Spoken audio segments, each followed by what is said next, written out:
네, 우리 다 같이 중등부 예배를 함께 드리도록 하겠습니다. 우리 예은 선생님 PPT, 네, 감사합니다. 네, 우리 다 같이 사도신경으로 신앙 고백 드림으로 1월 17일 중등부 예배를 드리도록 하겠습니다. 시작! 나는 전능하신 아버지 하나님, 천지의 창조주를 믿습니다. 나는 그의 유일하신 아들, 우리 주 예수 그리스도를 믿습니다. 그는 성령으로 잉태되어 동정녀 마리아에게서 나시고 본디오 빌라도에게 고난을 받아 십자가에 못 박혀 죽으시고 장사된 지 사흘 만에 죽은 자 가운데서 다시 살아나시며 하늘에 오르시어 전능하신 아버지 하나님 우편에 앉아 계시다가 거기로부터 살아있는 자와 죽은 자를 심판하러 오십니다. 나는 성령을 믿으며 거룩한 공교회와 성도의 교제와 죄를 용서받는 것과 몸의 부활과 영생을 믿습니다. 아멘. 네, 오늘 우리가 함께 드릴 찬양은 오직 예수뿐이네 라는 찬양입니다. 우리 함께 찬양 가사를 잘 기억하면서 이 찬양 가사대로 우리들에게 예수 그리스도가 참된 은혜와 위로가 된다는 사실을 우리가 잘 기억하면 좋겠습니다. 함께 찬양하겠습니다.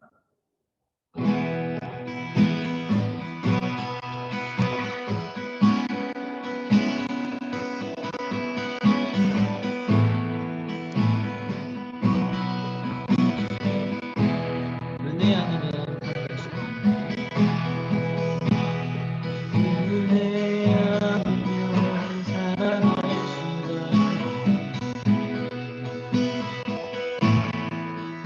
오늘마저 주의 것이 세상 평안과 위로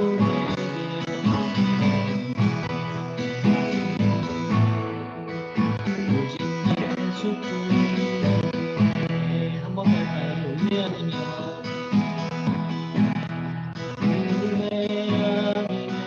살아갈 수 오늘마저도 주의 것이 세상 평안과 이루게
우리 이어서 찬양을 한 곡 더 하도록 하겠습니다. 약할 때 강함 대신에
네, 오늘 우리를 대표해서 기도해 줄 학생은 우리 노정환 학생입니다. 우리 정환이 준비가 되면은 음소거를 풀고 기도를 해주시면 감사하겠습니다.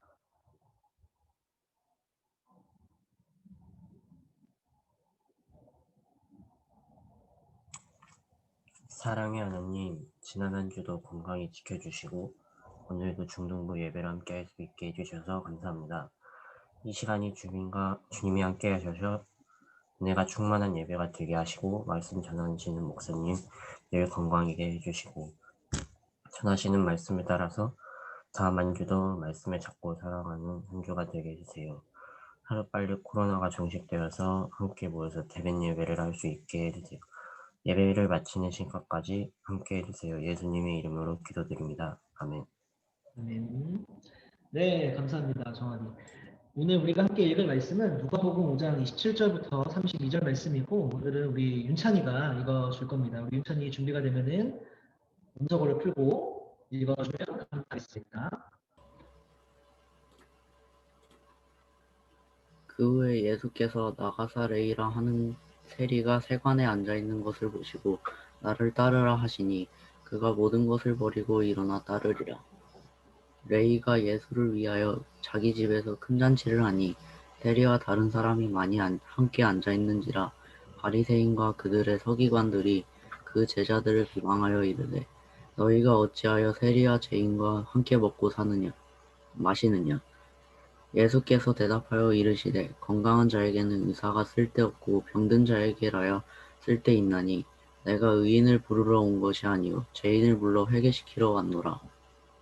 네, 감사합니다. 네, 이제 제가 말씀을 이어서 가도록 하겠습니다. 화면 공유를 제가 가져갈게요.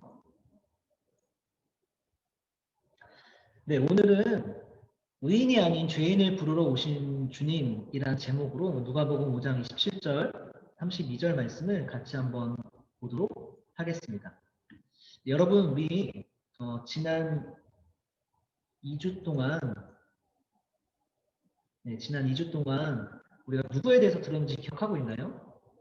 이 2주 전에는 누가복음 1장을 보면서 사가랴에 대한 내용을 같이 함께 봤습니다. 그렇죠? 하나님의 약속을 기다리는 사람이었어요. 그리고 지난주에는 사가랴의 아들인 세례 요한에 관한 말씀을 누가복음 3장을 통해서 함께 보았습니다. 여기서는 세례가 중요한 게 아니라 회개하는 태도, 죄를 뉘우치는 태도가 더 중요하다는 것을 우리가 함께 보았습니다. 오늘 그래서 이걸 우리가 함께 봤었죠. 세례를 받으면 반드시 자신이 죄인인 것을 인정하고 죄를 뉘우치고 회개하는 것이 먼저입니다. 라는 것을 우리가 지난주에 함께 나눴어요.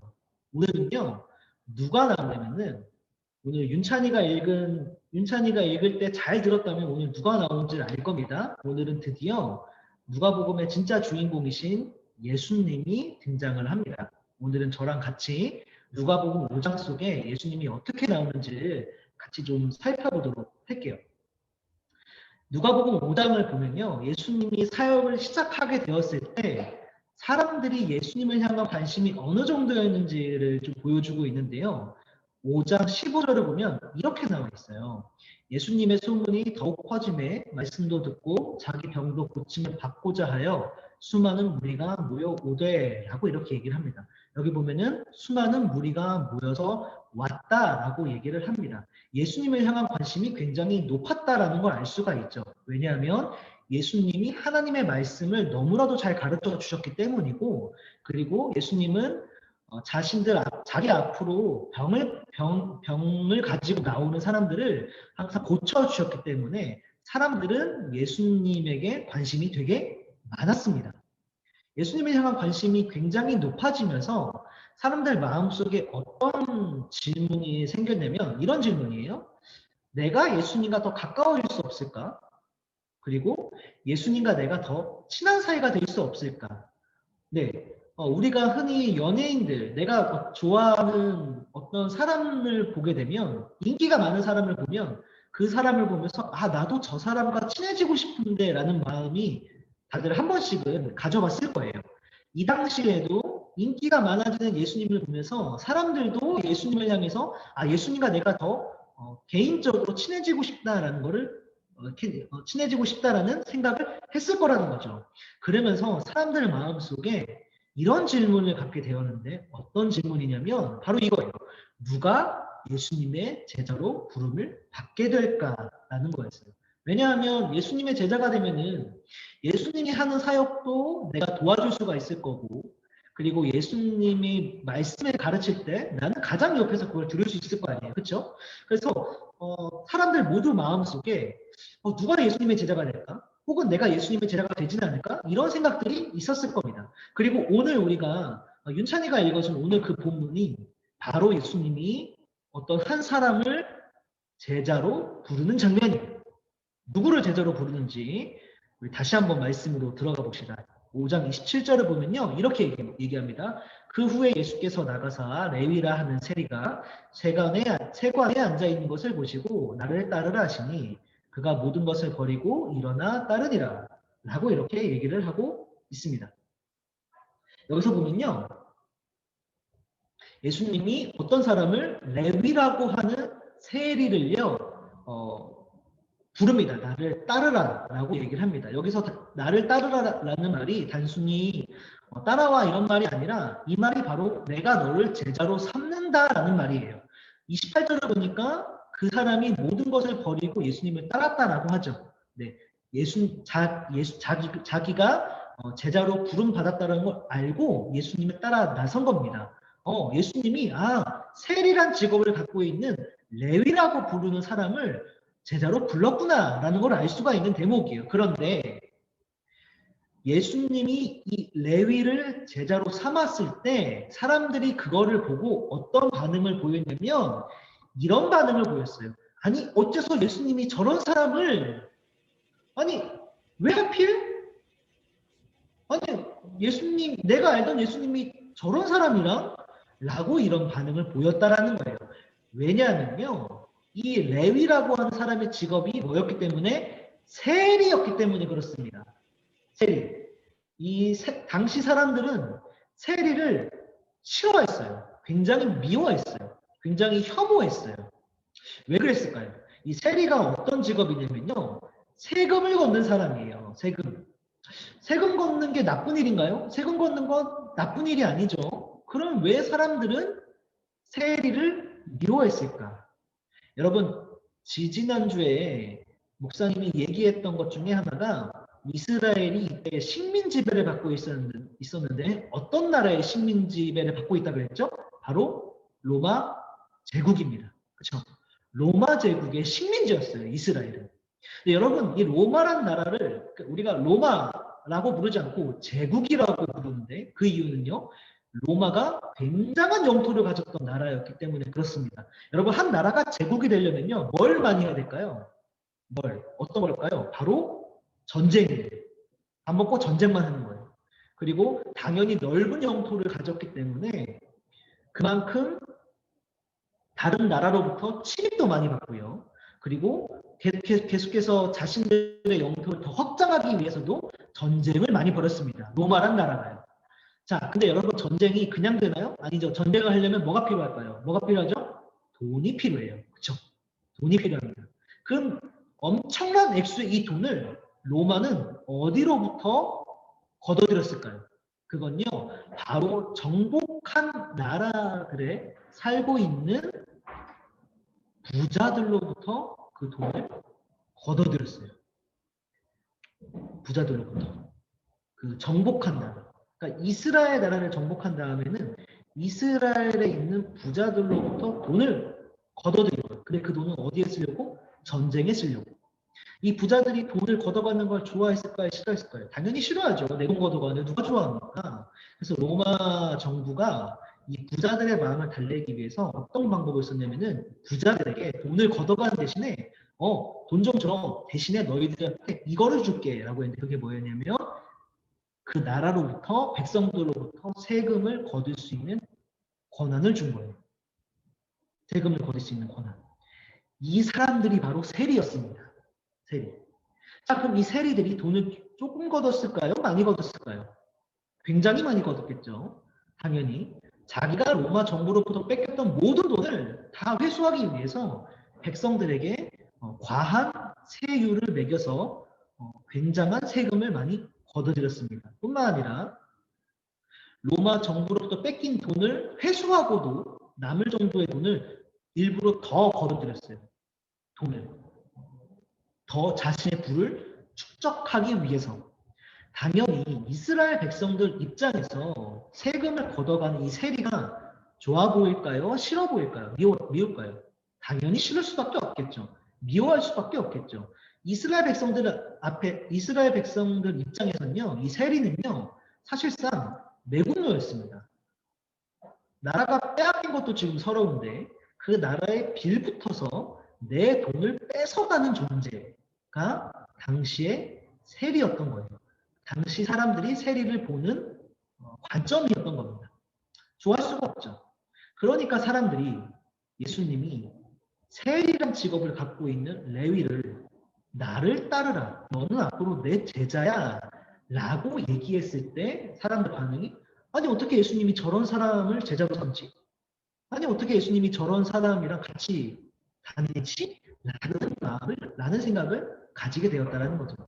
아니야 다를까 그날 레위가 제자로 부름을 받은 날 레위가 자기 집에서 잔치를 베풉니다. 그리고 그 잔치 자리에 예수님을 비방하는 사람들이 찾아와서 이런 얘기를 합니다. 30절에 보면요. 바리새인과 그들의 서기관들이 그 제자들을 비방하여 이르되 너희가 어찌하여 세리와 죄인과 함께 먹고 마시느냐 라고 이렇게 얘기를 합니다. 이 바리새인과 서기관들 종교 지도자들입니다.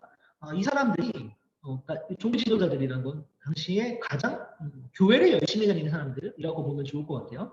당시에 가장 교회를 열심히 다니는 사람들이 그 잔치 자리에 찾아와서는 제자들에게 시비를 거는 거예요. 야 너네가 어째서 나라를 팔아먹은 저 사람들이랑 함께 하냐라고 이렇게 얘기를 하는 거죠. 근데 사실상 이 비난은, 이 비방은 제자들에게 하는 게 아니라 누구한테 하는 걸까요? 예수님에게 하는 겁니다. 그리고 이 말의 진짜 의미는 그냥 먹고 마시느냐 정도가 아니라 이 종교 지도자들 마음 가운데 어떤 마음이 있었냐면 예수님이 하나님의 아들이잖아요. 그리고 하나님의 사람이고 하나님의 사역을 하는 걸로 보였는데 이 바리새인들, 이 종교 지도자들 마음 가운데 자연스럽게 어떤 마음이 있었냐면 예수님이 제자를 삼으면 예수님이 친해지고 싶은 사람은 당연히 누구? 우리. 그동안 우리가 교회도 열심히 다녔고 그동안 우리가 하나님의 일도 열심히 했고 그동안 우리가 교회를 위해서 성전을 위해서 이스라엘에 있는 유대교를 위해서 열심히 일해왔기 때문에 당연히 하나님의 일을 하는 사람은 하나님의 아들은 우리랑 친해져야지라는 마음이 있었던 거예요. 근데 그 예수님이 지금 자기 자신들을 완전히 지금 무시해버린 채 우리가 그동안 무시해왔던 누구? 세리랑 지금 저렇게 밥을 먹고 세리를 제자로 삼고 이러니까 기분이 좋을 수가 없겠죠. 그래서 이렇게 지금 비방을 하고 있는 겁니다. 자, 여러분들도 아마 저도 궁금했어요. 그리고 여러분들도 아마 궁금할 겁니다. 예수님은 왜 교회를 열심히 다니는 사람을 제자로 안 삼고 나라를 팔아먹은 사람을 제자로 삼았을까? 예수님의 대답이 어떤지 우리가 같이 한번 보도록 합시다. 예수님이 이 바리새인들의 질문에 직접 대답을 합니다. 뭐라고 하냐면요. 예수께서 대답하여 이르시되 건강한 자에게는 의사가 쓸데없고 병든 자에게라야 쓸데가 있나니 내가 의인을 부르러 온 곳이 아니요 죄인을 불러 회개시키러 왔노라 라고 이렇게 얘기를 합니다. 여러분 이 말이 무슨 말일까요? 여러분 이 말로 바리새인들의 입을 완전히 닫아버렸어요. 이게 무슨 말이냐면요. 여러분 의사는요 왜 존재하죠? 의사가 존재하는 이유는 병든 사람을 고쳐주기 위해서 존재합니다. 그렇죠? 자 그러면 의사 앞에 두 사람이 있다고 가정을 해봅시다. 한 사람은 건강한 사람이고 한 사람은 아픈 사람입니다. 그러면 의사는 둘 중에 누구를 찾아가야 할까요? 둘 중에 누구일까요? 바로 아픈 사람을 의사는 찾아가야 됩니다. 왜죠? 의사가 존재하는 이유가 병든 사람을 고쳐주기 위해서 아픈 사람을 낫게 해주기 위해서 존재하니까 의사는 당연히 아픈 사람을 찾아가야만 합니다. 그렇죠? 자 그러면 예수님은 이 땅에 왜 오셨습니까? 예수님은 우리 사람들의 죄의 문제를 해결해 주기 위해서 이 땅에 사람의 몸을 입고 태어나셨어요. 그렇죠. 그러면요. 자, 예수님 앞에 두 사람이 있다고 가정해 봅시다. 한 사람은 죄가 없는 사람, 한 사람은 죄가 있는 사람. 그러면 예수님은 둘 중에 누구를 찾아가야 될까요? 예수님은 누구랑 더 친해져야 될까요? 예수님은 어떤 사람을 더 많이 만나야 될까요? 누굴까요? 바로 죄가 있는 사람이죠. 그렇죠. 예수님이 아까 했던 말이 조금 이해가 되나요? 건강한 사람에게는 의사가 쓸데없고 아픈 사람, 병든 사람에게라야만 의사가 쓸데있는 것처럼 나는 의인을 부르러 온 것이 아니라 죄인을 불러 회개시켜주러 왔다라는 그 말씀이 조금 이해가 될지 모르겠어요. 예수님은 죄가 있는 사람을 만나러 이 땅에 오신 겁니다. 그러면 오늘 그 내용으로 그 상황으로 좀 더 들어가서 적용을 해보면 예수님 앞에 바리새인과 세리가 있습니다. 그러면 예수님은 누구를 찾아가야 될까요? 누구를 만나야 될까요? 누구랑 더 친해져야 될까요?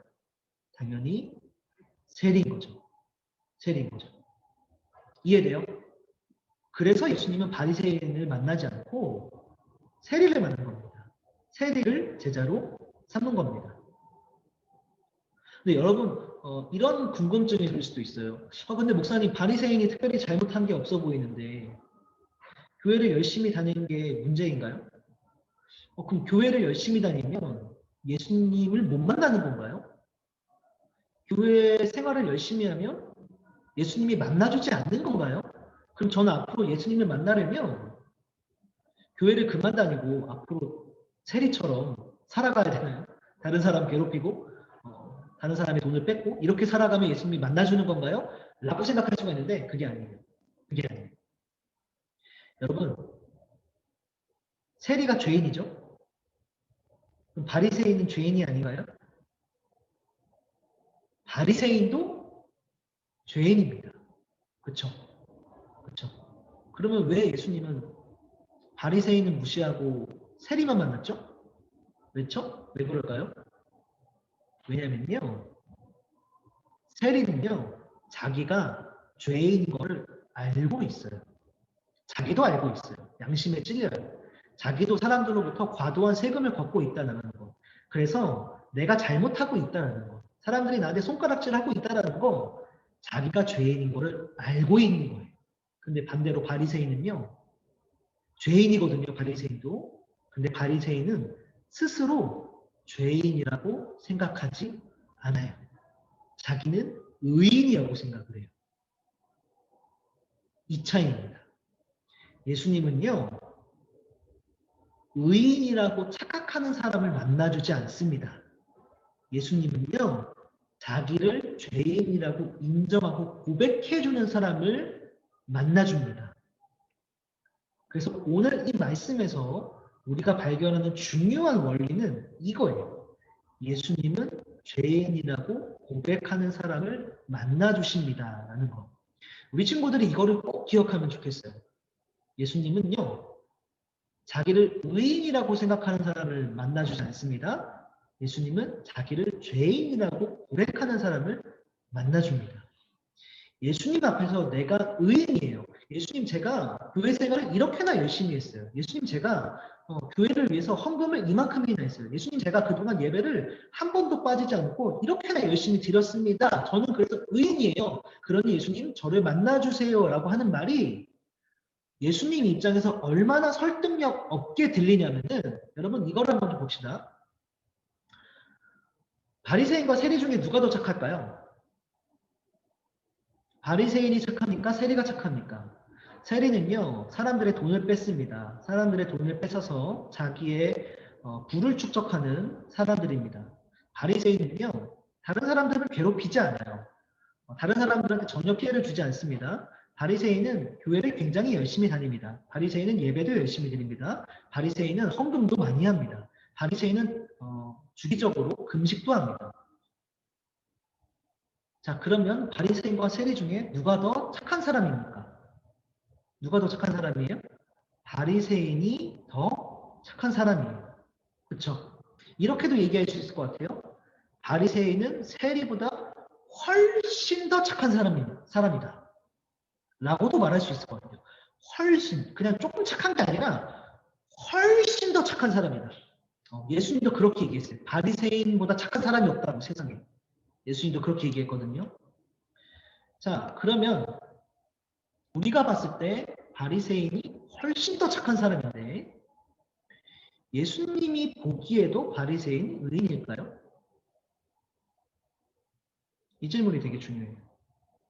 우리가 봤을 때 바리새인은 세리보다 훨씬 더 착한 사람인데 예수님이 보기에도 바리새인은 충분히 착한 사람일까요? 충분히란 말이 중요합니다. 충분히. 여러분 이런 비유를 좀 하고 싶어요. 결론부터 얘기하자면 우리가 봤을 때는 바리새인은 엄청 착한 사람인데요. 우리가 봤을 때 바리새인은 엄청 착한 사람인데 예수님이 봤을 때 바리새인은 충분히 착한 사람이 아니에요. 요거를 좀 이렇게 설명을 좀 하고 싶어요.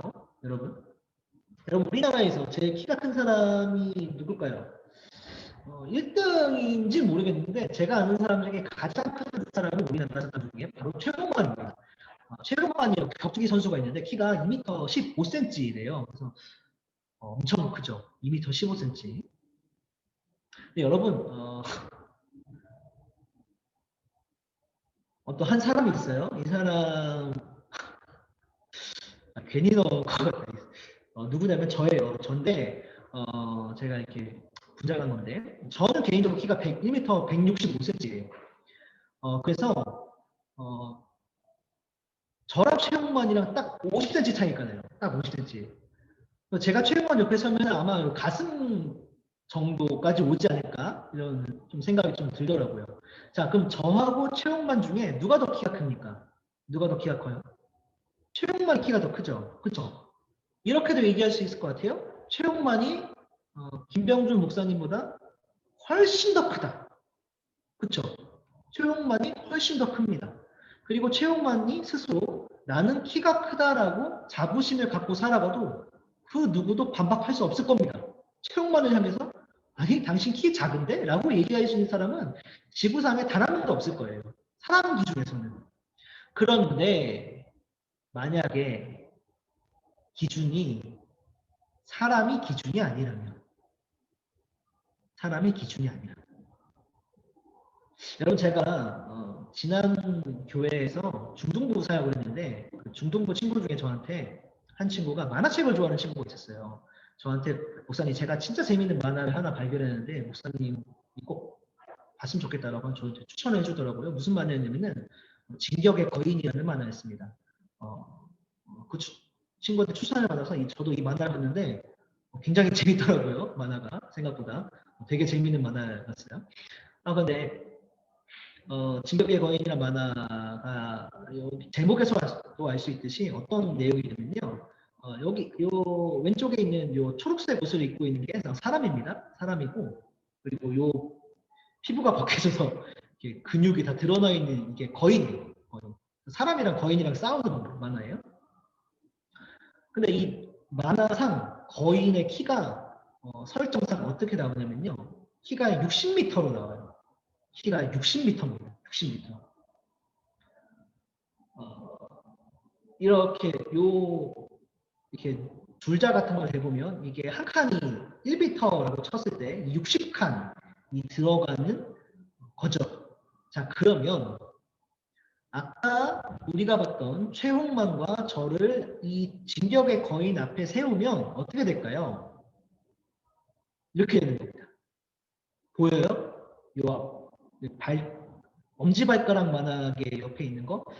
저는 한 칸보다 조금 더 위에 있을 거고 최홍만은 두 칸보다 조금 더 위에 이렇게 있을 겁니다. 자, 이 진격의 거인, 요 거인 앞에서 최홍만이랑 저랑 진격의 거인 관점에서는 어떻게 보일까요? 자, 아까 우리들 관점에서는 최홍만이 키가 김병준 목사님보다 훨씬 더 크다라고 느껴졌죠. 그렇죠? 엄청난 차이가 있다고 보였죠. 50cm 차이가 적은 차이가 아니잖아요. 엄청 큰 차이잖아요. 사람 키로 50cm면. 근데 진격의 거인이 봤을 때 저랑 최홍만이랑 키 차이가 있다고 보일까요? 키 차이가 없다고 보일까요? 똑같은 거예요. 이 거인 입장에서는 최홍만이나 김병주 목사나 키 차이가 없습니다. 사실상 무시할 정도예요. 왜죠? 그가 갖고 있는 키의 기준이 너무나도 높기 때문에. 너무나도 높기 때문에. 최홍만이 이 진격의 거인 앞에서 내가 키가 크다고 아무리 주장한다 한들 진격의 거인이 그 말을 듣고 콧방귀나 낄까요? 아니겠죠? 굉장히 작다라고 생각을 할 겁니다. 여러분, 이게 바로 예수님이 보는 바리새인과 세리의 모습인 거예요. 우리가 봤을 때는 바리새인이 세리보다 훨씬 더 착합니다. 그쵸? 바리새인은 다른 사람을 괴롭히지 않아요. 바리새인이 하는 거라고는요, 예배 드리는 것밖에 없어요. 바리새인이 하는 거라고는요, 하나님 말씀 지키면서 살아가는 것밖에 없어요. 정말 엄청나게 착한 사람입니다, 바리새인. 근데 예수님, 하나님, 죄가 하나도 없으신 완벽한 선이신 그 자체이신 예수님이 봤을 때는요, 바리새인이나 세리나 똑같아 보이는 거예요. 뭘로 보일까요? 둘 다 똑같은 죄인인 겁니다. 죄인인 거. 예수님은 세리에게도 예수님이 필요한 분이고요. 바리새인에게도 예수님은 필요한 분인 거예요. 사실상 엄밀히 따지고 보면. 이거를 우리가 잘 기억을 하면 좋겠어요. 왜냐면요, 여러분, 우리가 세리의 마음을 그러니까 세리의 마음가짐, 마음 태도를 가질 가능성보다 바리새인의 마음 태도를 가질 가능성이 훨씬 더 높기 때문에 그렇습니다.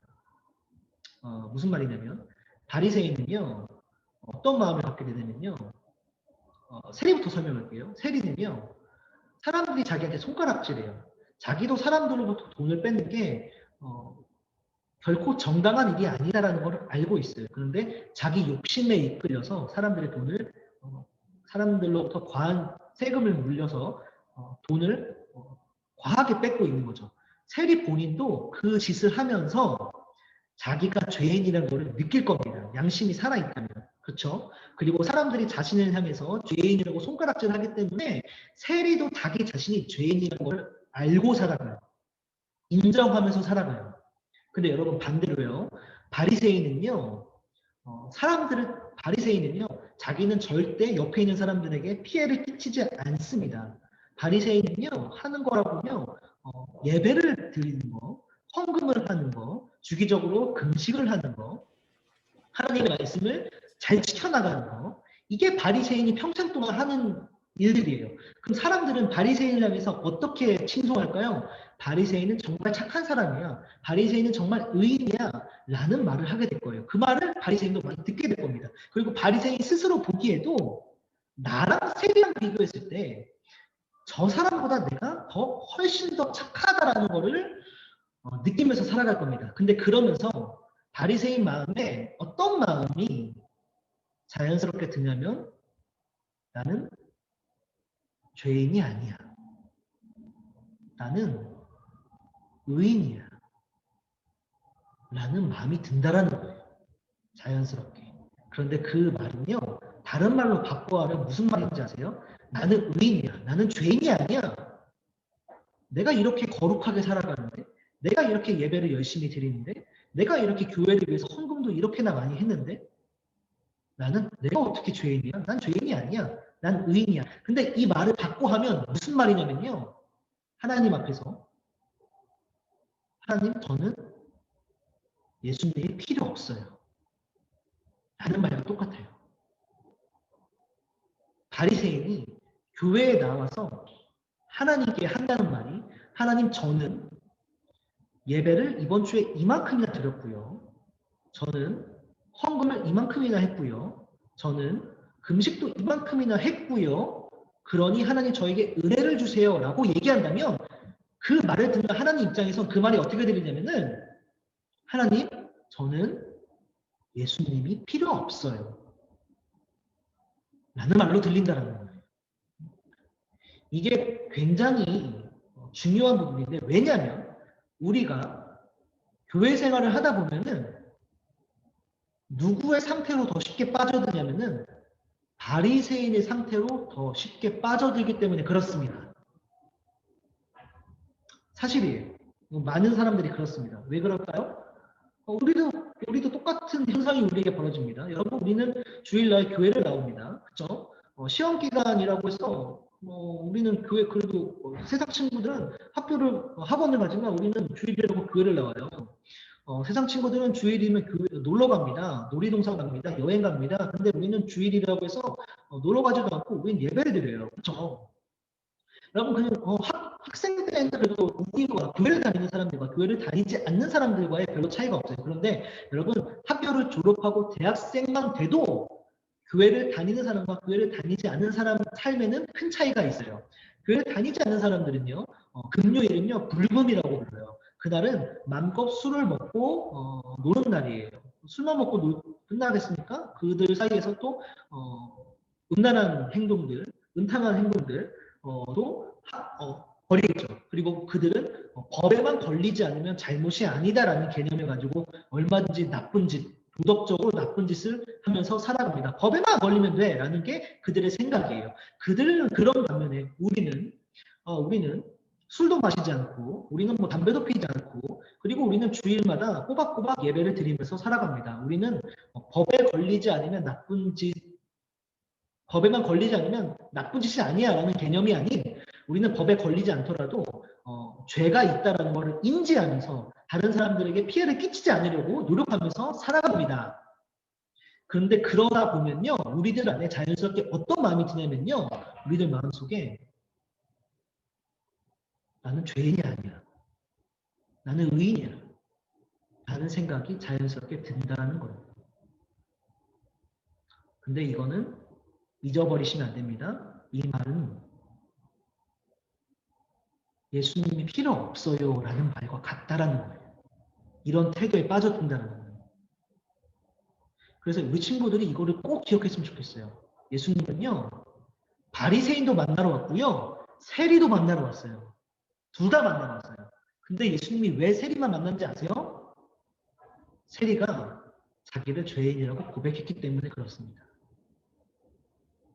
이거를 잊으면 안 됩니다. 그리고 마지막으로 얘기 하나만 하고 끝낼게요. 무슨 얘기냐면은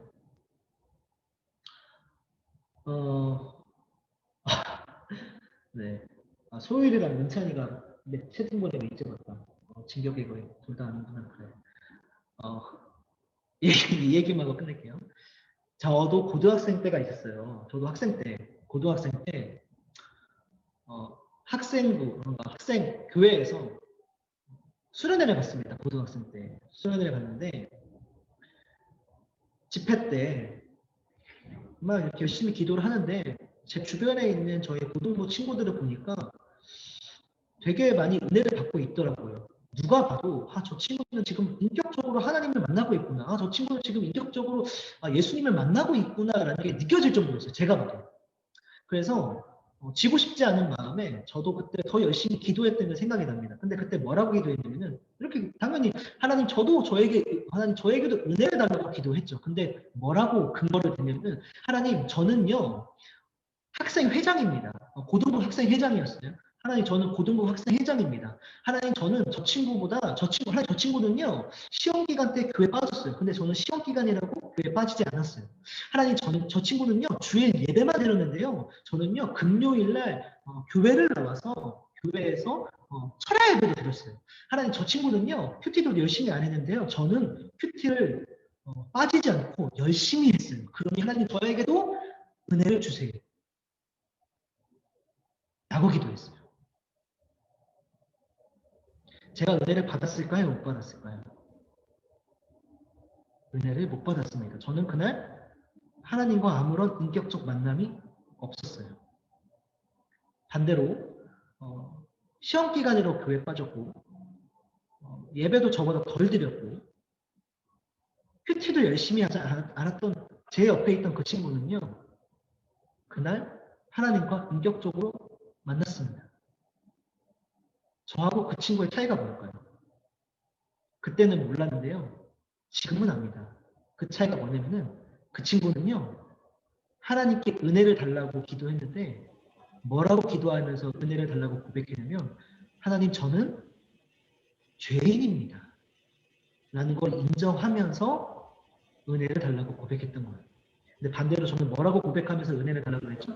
하나님 저는 의인입니다.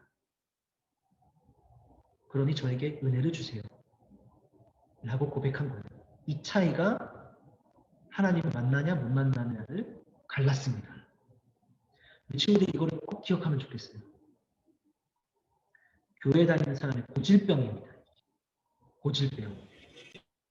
나는 죄인이 아니야. 나는 착각에 빠지는 거. 바리새인과 같은 태도를 갖게 되는 거. 이거를 꼭 경계하고 우리가 죄인이라는 사실을 잊지 않고 살아가는 우리 중동부 친구들 되기를 간절히 소망합니다. 같이 한번 기도하면서 오늘 예배를 같이 마무리하면 좋겠는데요. 이렇게 기도합시다. 하나님, 우리가 자꾸만 잘못 생각하는 것이 교회 생활을 하는 것이 내 죄를 가려준다라는 착각이에요. 교회 생활을 하는 것이 교회 생활을 하면 할수록 나는 점점 더 의로워진다라는 생각이에요. 근데 그게 착각입니다, 여러분. 그렇지 않아요. 교회 생활을 한다고 해서 우리 죄인인 우리들의 상태가 바뀌는 거 아니에요. 교회 생활로 바뀌는 거 아니에요. 교회 생활을 아무리 많이 해도 우리는 여전히 어떤 존재인가? 죄인인 거예요. 이거를 인정해야만 자존심 내려놓고 이거를 인정해야만 주님을 만날 수가 있습니다. 그리고 주님으로부터 은혜를 받을 수가 있습니다. 우리가 이거를 잊지 않았으면 좋겠다고 기도하면 좋겠어요. 하나님 제가 죄인이라는 사실을 잊어버리지 않도록 도와주시고 하나님 제가 꼭 주님 앞에서 죄인인 것을 인정하여서 주님을 꼭 인격적으로 만날 수 있도록 도와달라고 우리 같이 한번 마음을 모아서 기도하도록 하겠습니다. 함께 기도하시겠습니다. 사랑과 은혜가 충만하신 하나님 이 시간 우리가 함께 누가복음 5장 말씀 세리를 제자로 부르시는 예수님의 모습을 함께 보았습니다. 하나님 사실 그의 모습보다 그를 보고 질투하는 바리새인의 모습이 있다라고 하는 것 같습니다. 우리들의 심령을 붙들어 주셔서 우리들과 바리새인과 같은 태도에 빠지지 않도록 도와주시고 우리는 꼭 죄인 것을 잊지 않고 살아갈 수 있는 그런 존재가 될 수 있습니다. 문제가 되어도 하나님 죄인 자신을 잊어버리지 않으며 살아갈 수 있는 우리 모두 될 수 있는 도와주시옵소서. 감사합니다.